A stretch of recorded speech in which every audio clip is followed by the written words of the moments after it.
अस्सलामुअलैकुम नाजरीन, programme fact matter के साथ मैं हूं मुदस्सर इकबाल। नाजरीन, 26वीं आईनी तरमीम को लेकर मुल्की सियासत जिस तूफान के गर्दाब में है, इसके थमने के कुछ आसार अब नजर आना शुरू हो गए हैं, लेकिन शायद अभी नहीं। घंटा पहले लगना शुरू हो गया था कि आईनी तरमीम पे एक वसीउल बुनियाद इत्तेफाक राय हो गया है और अब यह आईनी तरमीम किसी भी लम्हे पार्लियामेंट से मंजूर होकर आइन का हिस्सा बन जाएगी, लेकिन शायद अभी नहीं। 15 सितंबर से जारी इस आईनी तरमीम के सारे मकबसे में बहुत से मुसव्विदे सामने आए, बहुत से एतराज़ात उठाए गए और बहुत से सवालात ने जन्म लिया। और आज जो मुसव्विदा सामने आया, इससे भी लगा कि इन तमाम सवालात और एतराज़ात को जवाब मिल गया, लेकिन अभी शायद नहीं। आज जो मुसव्विदा सामने आया, इसके अहम मंदरजात के मुताबिक सीनियर मोस्ट चीफ जस्टिस की बजाय 3 सीनियर जजेस के पैनल में से एक को चीफ जस्टिस बनाया जाएगा और इसकी मंजूरी खुसूसी पार्लिमानी कमेटी देगी, जिसमें पार्लिमानी जमातों की मुतनासिब नुमाइंदगी होगी। जजेस के तकर्रुर के लिए जो कमीशन तश्कील दिया जाएगा, इसमें पार्लिमान की नुमाइंदगी अदलिया की नुमाइंदगी से ज़्यादा होगी। इस मुसव्विदे के दीगर अहम नकात के मुताबिक आईनी अदालत के बजाय अब आईनी बेंच तश्कील दिया जाएगा, जिसके जजेस की तादाद का तयन जुडिशल कमीशन करेगा। इस मुसव्विदे के बारे में दावा किया गया कि यह पार्लिमानी कमेटी ने मुतफ़िक़ा तौर पर मंजूर किया, जिसके बाद काबीना का खुसूसी इजलास भी बुलाया गया, लेकिन इस मुसव्विदे में मंजूरी के बगैर ही काबीना इजलास मुलतवी कर दिया गया और कौमी असम्बली और सेनेट के इजलास भी मुलतवी कर दिए गए। जो लग रहा था कि सब कुछ ठीक हो गया, लेकिन शायद अभी नहीं। अब कल काबीना, कौमी असम्बली, सेनेट के इजलास होंगे और देखना होगा कि ऊंट किस करवट बैठता है। जबकि दूसरी तरफ सुप्रीम कोर्ट ने इलेक्शन कमीशन और पीटीआई की इस्तदा पर 12 जुलाई के फैसले पर दूसरी बार वजाहत जारी की कि इलेक्शन कमीशन को मखसूस नशिस्तों के अदालती फैसले पर अमल दरामद करना होगा और पार्लियामान की कानून साजी इसको गैर मौसर नहीं कर सकती। और कुछ ही देर पहले पाकिस्तान पीपल्स पार्टी के चेयरमैन बिलावल भुट्टो जरदारी ने हैदराबाद में सानिया कारसाज की याद में आज जलसे से खिताब करते हुए कहा कि सियासी जमातें होश के नाखुन लें। पाकिस्तान तहरीक इंसाफ ने कहा काजी नहीं हो, हम मान गए। और मौलाना ने कहा कि आईनी अदालत नहीं होगी तो भी हम मान गए, और कह रहे हैं कि अब मुतफ़िक़ा तौर पर जो है वो तमाम सियासी जमातें, अपोजिशन दरवाजे बंद न करे कि मुतनाज़ा रास्ता अपनाना पड़े। तो मामलात जो हैं वो लग रहा है कि आगे बढ़ रहे हैं, लेकिन कहीं ना कहीं कोई रुकावट सामने आ जाती है। हम बात करेंगे, हमारे साथ इस वक्त मौजूद हैं पाकिस्तान मुस्लिम नून की रहनुमा डॉक्टर शिजरा मनसब साहिबा। डॉक्टर साहिबा, बहुत शुक्रिया आपके वक्त का। और हमें ज्वाइन किया है पाकिस्तान तहरीक इंसाफ के रहनुमा शौकत बसरा साहब ने। बसरा साहब, आपका भी बहुत शुक्रिया। सबसे पहले डॉक्टर शिजरा मनसब साहिबा, इस मुतफ़िक़ा मुसव्वदे में जो मंदरजात जो हैं वो सामने आ रहे हैं, इसमें नून लीग ने क्या गिव एंड टेक किया है? जी, बहुत शुक्रिया आपका प्रोग्राम में बुलाने का। देखिए, हमने शुरू से ये बात की थी कि हम इस मुसव्वदे के ऊपर जो हमारा था, उसके साथ पीपल्स पार्टी के साथ और दीगर हमारी इत्तेहादी जमातों के साथ तो शुरू में ही बात हो रही थी। हमारा शुरू में ख्याल था कि हम आईनी जो कोर्ट है, उसकी तरफ जा रहे थे, फेडरल कोर्ट की तरफ जा रहे थे, क्योंकि सीओडी जो मोहतरमा बेनज़ीर भुट्टो साहिबा और मियाँ मोहम्मद नवाज शरीफ साहब ने साइन किया, जिसमें कि बाद में बाकी दीगर जमातों के सरबराहों ने भी साइन किया था, उसमें यही था कि एक कॉन्स्टिट्यूशनल कोर्ट बनाया जाए। लेकिन उसके बाद उसकी मुखालफत हुई काफ़ी ज़्यादा, काफ़ी उस पे बातचीत हुई, काफ़ी लोगों ने अपना इनपुट दिया, तमाम जमातों ने इनपुट दिया। तो हमने अब एक स्टेप उससे पीछे ये लिया है कि ठीक है, अगर कोर्ट नहीं तो फिर फिलहाल के लिए बेंच बन जाए। तो ये एक, मैं समझती हूँ, बहुत बड़ा एक कॉम्प्रोमाइज़ है जो कि हुकूमती जमात और उनके इत्तेहादियों, स्पेशली पीपल्स पार्टी ने और नून लीग का, ये क्योंकि एक बहुत ख्याल था और बेसिकली ये था भी अवाम के लिए कि अवाम के जो मुकदमे हैं वो पड़े रह जाते हैं, वो डिले का शिकार रहते हैं साल हा साल। और जो सियासी मुकदमात है जो कि दिन ब दिन आपने देखा कि बढ़ते जा रहे हैं। अब तो कोई छोटी सी भी चीज़ होती है तो फौरी तौर पे लोग पहुंच जाते हैं सुप्रीम कोर्ट के, जी हमें ये मसला, और उसके ऊपर बहुत लंबी बहस होती है, बहुत दिन, बहुत वक्त उन मुकदमात पे लग जाता है। बहरहाल, क्योंकि हम ये चाहते हैं कि आइन की तरमीम एक ऐसा मामला जिस पे ब्रॉडर कंसेंसस हो, ज्यादा से ज्यादा लोग अगर उसमें आए, अपना इनपुट भी दें और उसमें अपना साइन भी करें, अपना वोट भी दें, तो वो बेहतर होगा। इसलिए हमने ये एक स्टेप बैक इससे लिया।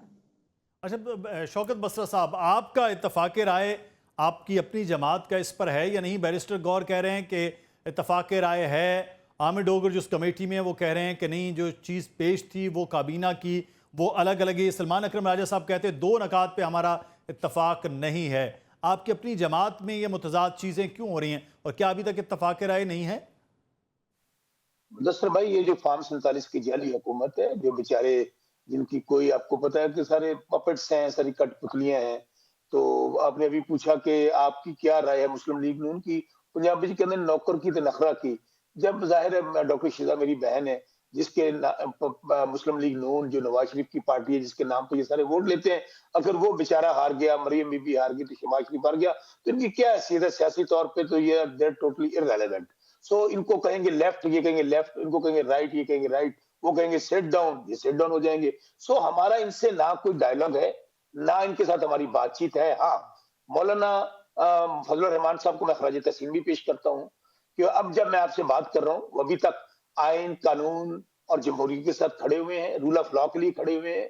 और हमारा चूंकि उनके साथ एक डायलॉग हो रहा है, वो क्या है?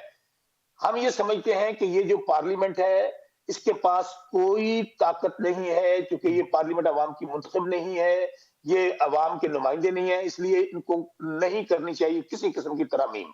सही। और देखिए, आइन जो होता है ये अवाम और हुकूमत और स्टेट के दरमियान एक मुआहदा होता है। ये नहीं होता कि आप अवाम जो है वो सारी इमरान खान के साथ आप एक साइड पे खड़ी है। फिर भी ये चंद पार्लिमानी लोग जो कमेटी फार्म में क्यों 47 बैठे के, हैं? अगर आप समझते हैं कि नहीं कर सकती, पार्लिमानी कमेटी में भी आप बैठे हैं। सुने सुने सुने, मैं अर्ज करता हूँ। पहली बात तो ये है कि ये ना इसके पास 2/3 मेजोरिटी है इस असेंबली के पास, ना सेनेट में 2/3 मेजोरिटी है। सेनेट, आप एक सूबे की वहां पे नुमाइंदगी नहीं है। Senate incomplete, national assembly incomplete. आगे चले, आपने कहा इनके साथ क्यों बैठते हैं? आपका ख्याल है इनके लिए तरमीम? अगर आपको तो याद है कि शब खून मारा गया, भेड़ बकरियों की तरह इन बेचारों को पार्लियामेंट में। अब मेरे मुस्लिम लीग नून के अंदर दोस्त है, जब रात को इन्होंने पास करनी थी, इतवार का दिन था, सुबह 4 बजे तक ये बेचारे पार्लियामेंट में बंद रहे। मैं फिर कह रहा हूं, हम तो यहाँ इनको देखने जाते हैं कि ये वारदात क्या डालते हैं। इन बेचारों को तो आज तक, या मैं आपसे बात कर रहा हूं, अभी तक इनको नहीं पता उस वजीर आजम को जो बेचारा लाया गया है कि कौन सी तरमीम है। हमने एक बात मौलाना फजल रहमान साहब ने हमसे एंगेज की है, हमने उनको कहा कि ठीक है कि हम किस बात पे, कि चीफ जस्टिस मंसूर अली शाह आईनी तौर पे वजीर आजम होंगे, नंबर 1। नंबर 2, चीफ जस्टिस, अगर आपने आईनी बेंच, सुन चीफ जस्टिस होंगे। नंबर 2, आपने कोई भी आईनी आपने बेंच बनाना है तो उसका इख्तियार सिर्फ और सिर्फ सुप्रीम कोर्ट को होगा, लेकिन इनको नहीं होगा। इन बेचारों को ये जो जाली निजाम है, जो अपने चाहते हैं कि इलेक्शन ना खुले, जो चाहते हैं कि वारदात सामने ना आए, ये जाली निजाम कायम रहे, इनको इख्तियार नहीं होना चाहिए। ये तो चाहते हैं कि ये पता क्या चाहते हैं? ये पंजाब पुलिस की तरह, या जिस तरह रायबन के अंदर इनके मुलाजम है, या वहां पर बिलावल हाउस के अंदर मुलाजम है, ये चाहते हैं कि ऐसे लोग हो कि हम जुर्म भी करें, अपनी मर्जी का जज लगाएं कि मुझे मुदस्सर चाहिए, शौकत चाहिए, मुझे जनाब बिलावल हाउस के अंदर जो मुलाजम है वो जज चाहिए, मुझे जो रायबंड के अंदर मुलाजम है वो चाहिए। ये ऐसी जुडिशरी चाहते हैं। इसलिए मेरे भाई, दूसरी बात एक और सुनने बड़ी अहम। अगली बात, हमने जब तक बानी चेयरमैन पीटीआई, ये बात भी जो मैं आपको बता रहा हूं, जो मौलाना फजल रहमान साहब से हमारी हुई है, कि चीफ जस्टिस मंसूर अली शाह और सुप्रीम कोर्ट के नीचे आईनी बेंच, वो भी अनटिल अनलेस इमरान खान साहब उसकी अप्रूवल नहीं देंगे, वो भी नहीं हम लोग करेंगे। ये बिल्कुल क्लियर बात है और मौलाना साहब ने हमसे इत्तेफाक किया। और दूसरी बात, मुझे बात बताएं, कौन सी आईनी तरमीम जिसके लिए हमारी माएं बहनें बेटियां उठाई जा रही हैं? कौन सी आईनी तरमीम जिसके लिए अरबों रुपया ऑफर किया जा रहा है? आपने देखा नहीं जैन कुरैशी किस खानदान से हैं, उनकी बेगम को उठा लिया गया।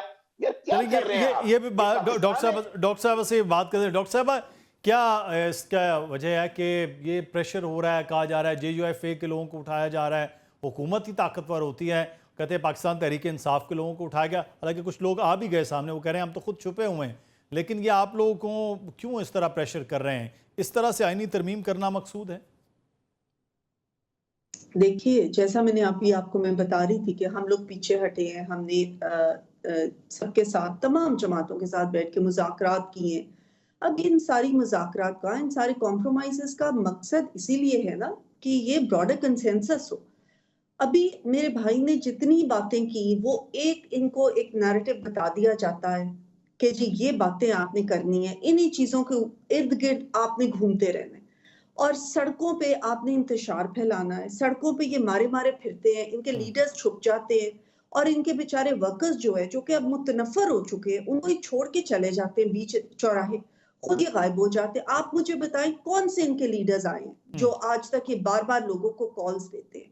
असल में मैं आपको एक बात बताती हूँ कि इस वक्त इसकी बजाय कि एक मैच्योर तरीके से ये बात करें, आईनी तरामीम हो रही हैं, ये उस पार्लियामेंट का हिस्सा हैं, ये पार्लियामेंट में आते हैं, कमिटीज में आते हैं, अपना टीएडीए लेते हैं, सारा कुछ करते हैं और उसके बाद ये कह देते हैं कि जी हम इस पार्लियामेंट को मानते ही नहीं है। नहीं मानते तो रिजाइन कर लेना। रिजाइन करने का तो आपको पहले भी बड़ा शौक है सही। आपकी पार्टी को।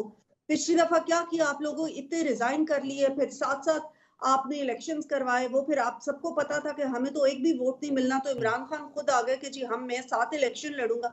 ननकाना साहब में भी उन्होंने इलेक्शन लिए, लड़े, अच्छा बड़ी मुश्किल से डॉक्टर साहब मेरा उन्होंने सवाल 7-8 हजार। जी इसमें मैं एक बात से जी आपको जी कह रही आपसे ही सवाल हूँ, जी इनकी हाँ इनकी जो थी पार्लियामेंट, आपको याद होगा इनके अपने सरबराह ने क्या कहा था कि मैं किस तरीके से अपने नंबर पूरे कराता हूँ, मैं किस तरह से अपना फाइनेंशियल बिल पास कराता हूँ, मैं किस तरह से हर चीज करता हूँ। तो ओपनली कह चुके हैं कि मुझे कौन हेल्प करता था, इसलिए क्योंकि ये खुद उस तरीके से आए हुए थे ना, ये खुद आरटीएस ज़्यादा हुकूमत का हिस्सा रहे हैं, इसलिए इनको ये अब एक्सेप्ट नहीं होता कि कोई सही तरीके से आके पार्लियामेंट की बालादस्ती को कायम करने के लिए, जमहूरियत के इस्तेहकाम के लिए काम कर सकता है। तो डॉक्टर साहब एक सवाल जिमने मैं इस तरमीम से और आईनी अदालत से पीछे हटने में अब क्या हासिल पाकिस्तान मुस्लिम यूनियन ने किया?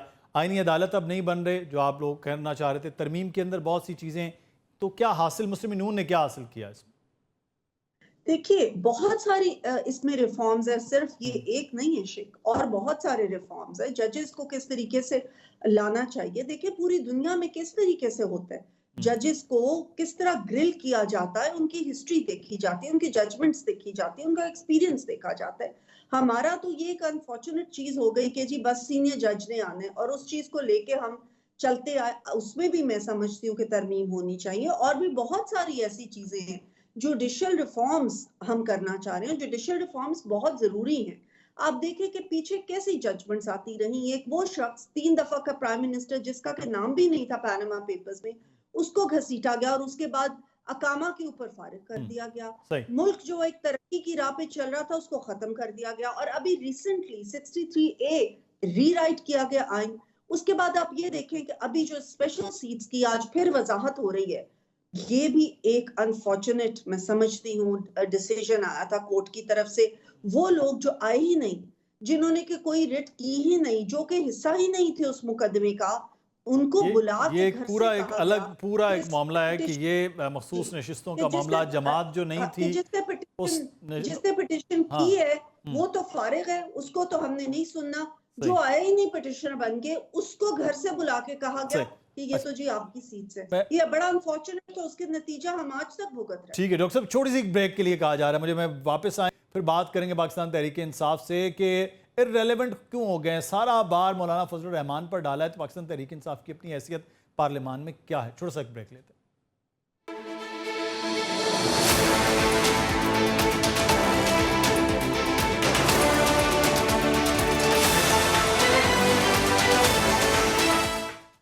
वेलकम बैक नाज़रीन। शौकत बस्तर साहब, आपकी जमात भरपूर है पार्लियामान में, आप कहते हैं सबसे ज़्यादा वोट आपका है, बकौल आपके। आप इररेलेवेंट नहीं हो गए पूरे मामले में? मौलाना फजलुर रहमान साहब पर तकिया कर लिया, उनको आपने इमाम कर दिया है, आपकी अपनी जमात, आपका अपना स्टैंस, आप खुद हुकूमत के साथ करते बात, वो नहीं था, आप इररेलेवेंट होते गए। रेलिवेंट ही तरीके इंसाफ है, रेलिवेंट ही इमरान खान है। बाकी तो बेचारे ये मुस्लिम लीग नून हो गई, पीपल्स पार्टी, एमक्यूएम, इनको तो घर वाले संजीदा नहीं लेते, मोहल्ले वाले संजीदा नहीं लेते, इनको आवाम संजीदा नहीं लेते, इनकी तो पॉलिटिकली वर्थ ही नहीं है। और इसलिए मैं यकीन माने हम इनकी बातों को एंजॉय करते हैं। जिस तरह आप स्टेज ड्रामा देखें, उनकी बातें देखें।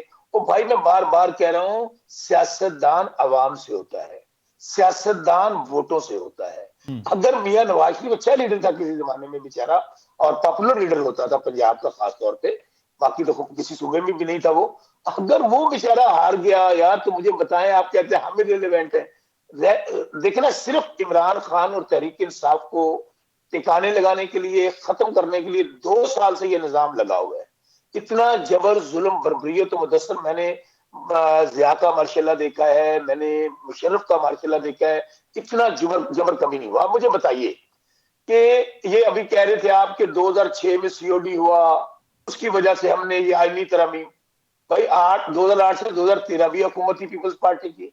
उस वक्त बीबी और मियां नवाज शरीफ की वसीयत की सीओडी पे तो आपने भी दस्तखत, आपके बानी ने भी दस्तखत किए हैं ना।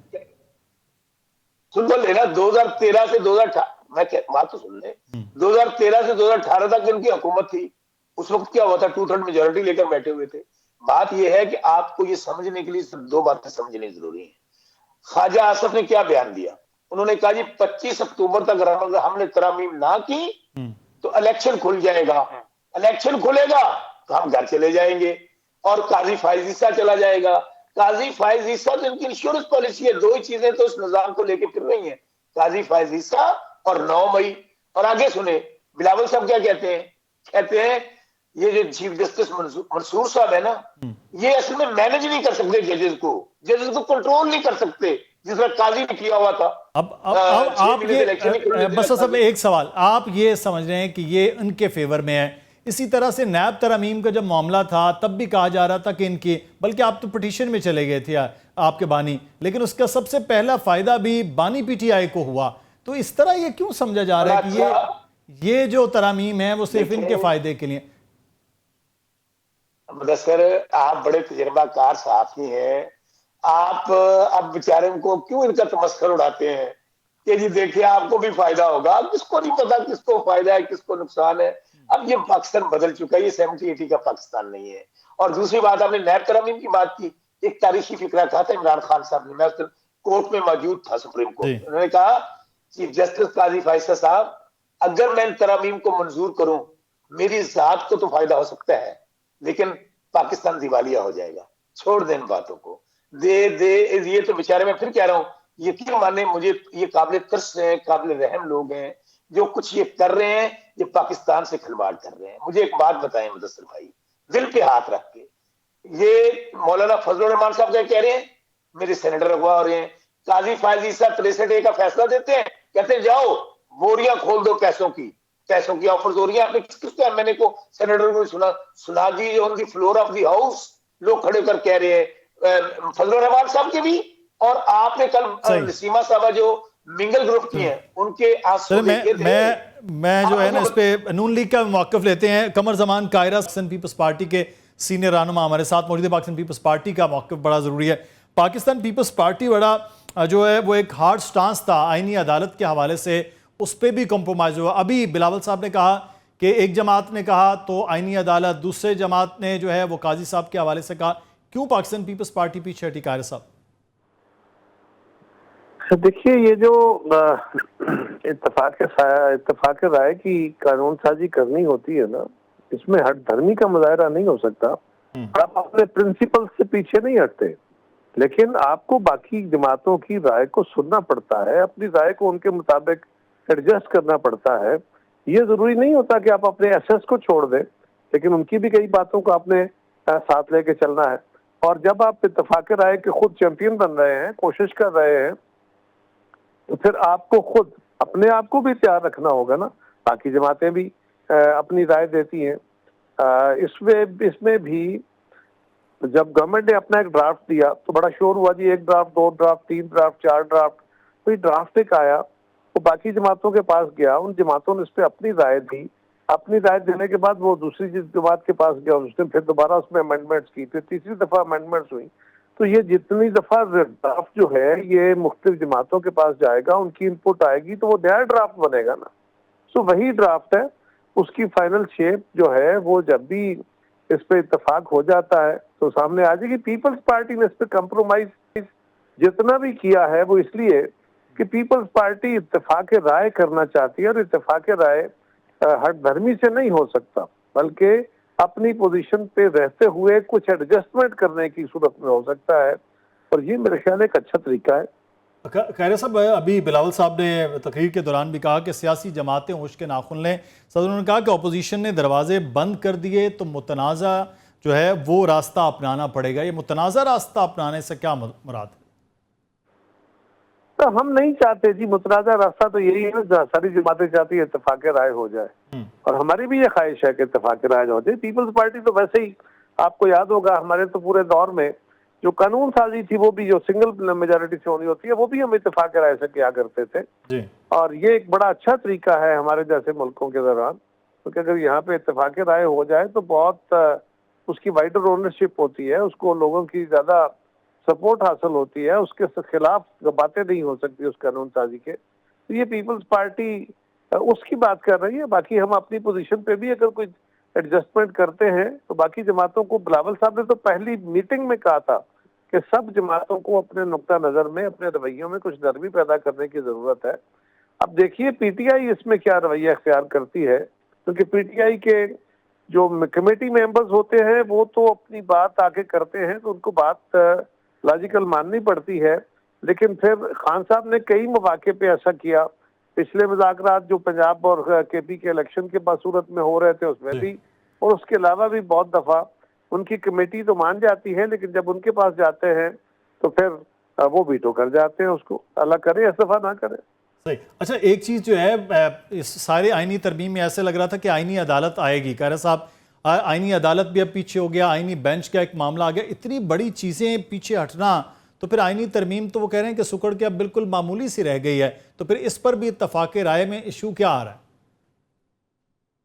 देखिए पीछे हटना नहीं है ये, कल आप ये कह रहे थे कि पीपल्स पार्टी क्यों तरमीम चाहती, क्यों आईनी अदालत चाहती है, और आज आप कह रहे हैं पीछे क्यों हट रही है। मुझे हैरानगी है इस बात से, और मैं बार बार इसका जवाब यही दे रहा हूँ मेरे अजीज कि ये जो इशू है, आपने एक मौकफ लिया, दूसरी जमातों ने भी एक मौकफ लिया, आप अपने मौकफ के मैक्सिमम नजदीक पहुंचना चाहते हैं, उससे क्या अचीव करना चाहते हैं। तो वो एक फेडरल कोर्ट हो, वो सुप्रीम कोर्ट के साथ पैनल अपना काम करे, सुप्रीम कोर्ट अपना काम करे और उसमें चारों सूबों की नुमाइंदगी हो, यही चाह रहे हैं ना, और उसमें आइन के एक्सपर्ट बैठे। हाँ, आइडियल तो ये है कि कोर्ट बने, लेकिन अगर कोर्ट के ऊपर बाकी जमातों में कोई हठधर्मी आ गई है, उनमें कोई सख्ती आ गई है, वो उसका नाम बदल के खुश हो सकते हैं या उसमें कोई तब्दील करके उस पर इत्तेफाक हो सकता है, तो क्यों ना कर लिया जाए। क्या आपके ख्याल में पीपल्स पार्टी अपने मौकफ पे डटी रहती तो ये एक बेहतर तरीका था? सही, बिल्कुल सही। अच्छा, डॉक्टर शिजरा मनसब साहिबा, पार्लियामान को मजबूत करते करते डॉक्टर साहिबा ये मामला नहीं कि आप जो है वो अदलिया को कमज़ोर कर रही हैं, तासुर बहुत ज़्यादा पाकिस्तान तहरीक इंसाफ करे कि अदलिया बिल्कुल जो है वो पपट हो जाएगी, अपनी मर्जी से जजेस लगेंगे, तमाम तर चीज़ें होंगी, पार्लियामान मजबूत हो जाएगी तो दूसरा इदारा कमज़ोर होगा। ये सिर्फ प्रोपेगेंडा है जो कि पीटीआई कर रहे हैं, क्योंकि इसमें इनका एक यही तरीका है कि तनकीद बराए तनकीद करनी है। तनकीद अगर इनको वाकई ये हो कि कोई जुडिशल रिफॉर्म्स होने चाहिए, जो कि बहुत देर से, बहुत सालों से इस चीज के ऊपर सब कह रहे हैं कि होने चाहिए, तो ये आए, अपना इनपुट दें, अपनी मशवरे दें, और ताकि बेहतर हो सके जो भी कानून साजी हो रही है, जो भी तरामीम आ रही है। लेकिन वो करने की बजाय ये एक जगह पे बैठे यही कही जा रहे हैं कि ये हो जाएगा, कोर्ट्स वो वीक हो जाएंगे। कोई ऐसी बात नहीं होगी। सुप्रीम कोर्ट ने अपना काम करना है और जो पार्लियामेंट है उन्होंने अपना काम करना है। हाँ, पिछले दिनों आपने देखा कि जुडिशरी से कुछ ओवररीच भी हुई, कुछ आइन को रीराइट भी किया गया, कुछ ऐसे फैसले भी आए हैं जो कि बिल्कुल मावरा अकल है, जिनको कहा जाता है कि क्रिएटिव इंटरप्रिटेशन की जा रही है। ये नई इस्तिलाह बनी कि क्रिएटिव इंटरप्रिटेशन की जाए, लेकिन वो असल में क्रिएटिव इंटरप्रिटेशन रीराइटिंग हो जाती है।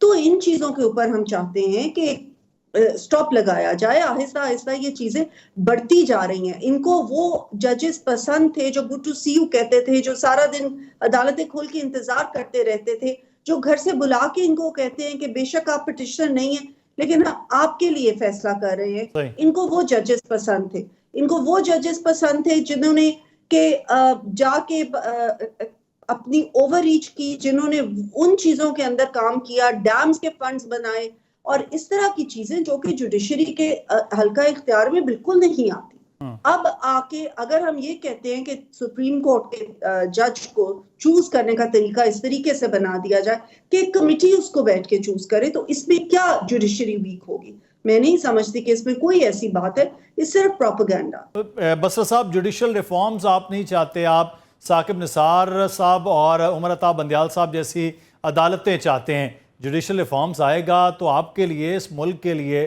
कानून इंसाफ के लिए बेहतर है। और पार्लियामान सबसे जो है वो बड़ा इदारा है, आइन मुकद्दम है, तो आइन में पार्लियामान ही तब्दीली कर सकती, तो करने देना, आप भी शामिल हो और ये तारीख बने कि मुतफ़िका तौर पर जैसे 18वीं तरमीम थी ऐसे ही आइनी तरमीम भी हो गई।